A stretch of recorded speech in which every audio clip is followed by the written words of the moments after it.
A few years ago, buying an EV still felt kind of risky. Now, some electric SUVs are actually becoming more reliable than gas cars. But at the same time, some are still complete disasters, and that's what makes buying an EV weird right now, because one model might give you years of smooth driving, while another turns into a giant software bug with wheels. So after digging through owner reports, reliability surveys, recalls, and real-world feedback, these are the EV SUVs people seem to trust the most right now, and the ones you might want to stay away from. See, EVs are supposed to be simpler. No engine, no oil changes, no complicated transmission.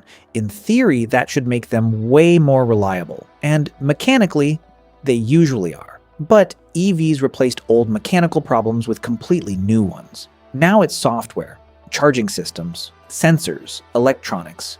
Modern EVs are basically giant computers, and honestly, some car companies still feel like they're beta testing on customers. The Tesla Model Y is probably the safest EV SUV choice right now. And yeah, I know the internet loves making fun of Tesla build quality, but weirdly enough, the actual reliability numbers have improved a lot over the last few years. Part of that is just experience. Tesla has millions of EVs on the road now. Their charging network is still miles ahead of most competitors, and the platform itself is pretty mature at this point. That matters more than people think, because with EVs, mature software is everything. Now obviously, Teslas still aren't perfect. People still complain about panel gaps and interior quality, but when it comes to the drivetrain, charging experience, and day-to-day ownership, the Model Y is honestly hard to beat right now. The Ioniq 5 is probably one of the most liked EVs on the market. And honestly, I get it. It looks futuristic without trying too hard. The interior feels super open, and the charging speeds are ridiculous, like genuinely fast. A lot of people who don't like Tesla end up loving the Ioniq 5, but this is where EVs get complicated. Because even though owners love this thing, Hyundai still had some pretty serious ICCU charging system issues. Basically, some cars experienced failures related to the charging electronics. Hyundai's been fixing it, but it's still something buyers should know about. And that's kind of the theme with modern EVs right now. Even the good ones still have weird tech problems sometimes. The Kia EV6 is built on basically the same platform as the Ioniq 5, which is a good thing. Fast charging, solid range, good comfort. And honestly, it just feels surprisingly refined.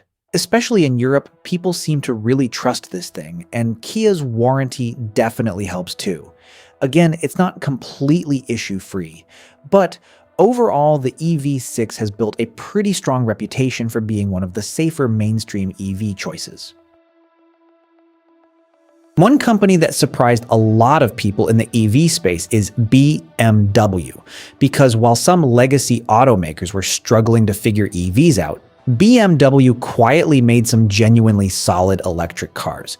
The i4 especially feels super polished. And honestly, I think part of the reason is that BMW didn't try to reinvent everything. It still feels like a normal car. The software works, the build quality is solid, and owners seem pretty happy with them long term. Sometimes boring is actually good. And then there's the Skoda Enyaq.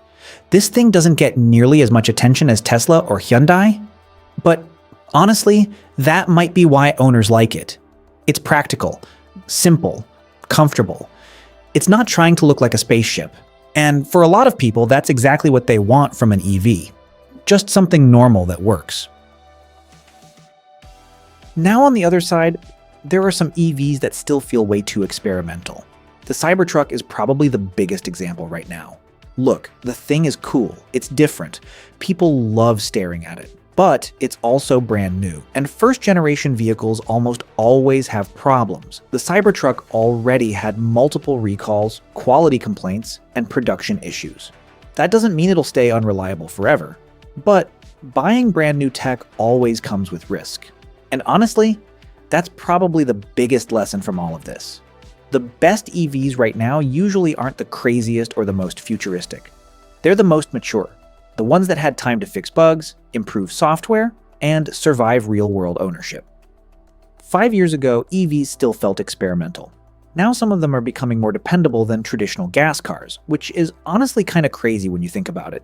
If you enjoyed this video and want more videos about future technology and innovations changing the world, subscribe.